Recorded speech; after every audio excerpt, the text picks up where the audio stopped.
নমস্কার। আজকে কবিগুরুর জন্মদিন উপলক্ষে আমাদের যে আয়োজন করা হয়েছে, অনুষ্ঠান করা হয়েছে, আমি তো প্রথম থেকে সব ট্যালেন্ট দেখে দেখে অবাক। এত সব ট্যালেন্টেড, সবার এত ভালো গান, নাচ। আজকে শেষ পর্যায়ে এসে আমি একটা ছোট্ট কবিতা পড়ব। রবীন্দ্রনাথের জন্মদিনে কবিতাটা পড়তে গিয়ে খুঁজতে খুঁজতে আমি শুভাদিকে বলছিলাম যে এই ভদ্রলোক যে কী করে গেছে, নিজের জন্মদিনের কবিতাগুলো নিজেই লিখে রেখে গেছেন। তো জন্মদিন কবিতার অংশ থেকে এটা উনি শান্তিনিকেতনে উদয়নে বসে 21শে ফেব্রুয়ারি 1941 সালে সকালবেলায় এই কবিতাটি লিখেছিলেন। সেদিন আমার জন্মদিন।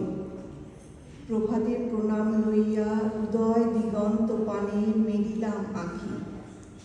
দেখিলাম সদ্য স্নাত উষা, আঁখি দিল অলোক চন্দন লেখা।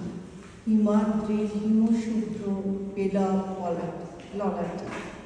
যে মহা দূরত্ব আছে নিখিল বিশ্বের মর্মস্থানে, তারই আজ দেখিনি প্রতিমা গিরীন্দ্রের সিংহাসন পরে। পরম গাম্ভীর্যে যুগে যুগে ছায়া ঘন অজানারে করিছে পালন।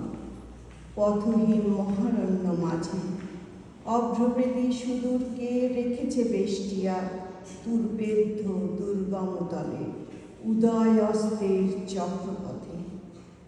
আজই এই জন্মদিনে দূরত্বের অনুভব অন্তরে নিবিড় হয়ে এলো, যেমন সুদূর ওই নক্ষত্রের পথ নিহারিকা জ্যোতির বাষ্প মাঝে রহস্যে আবৃত।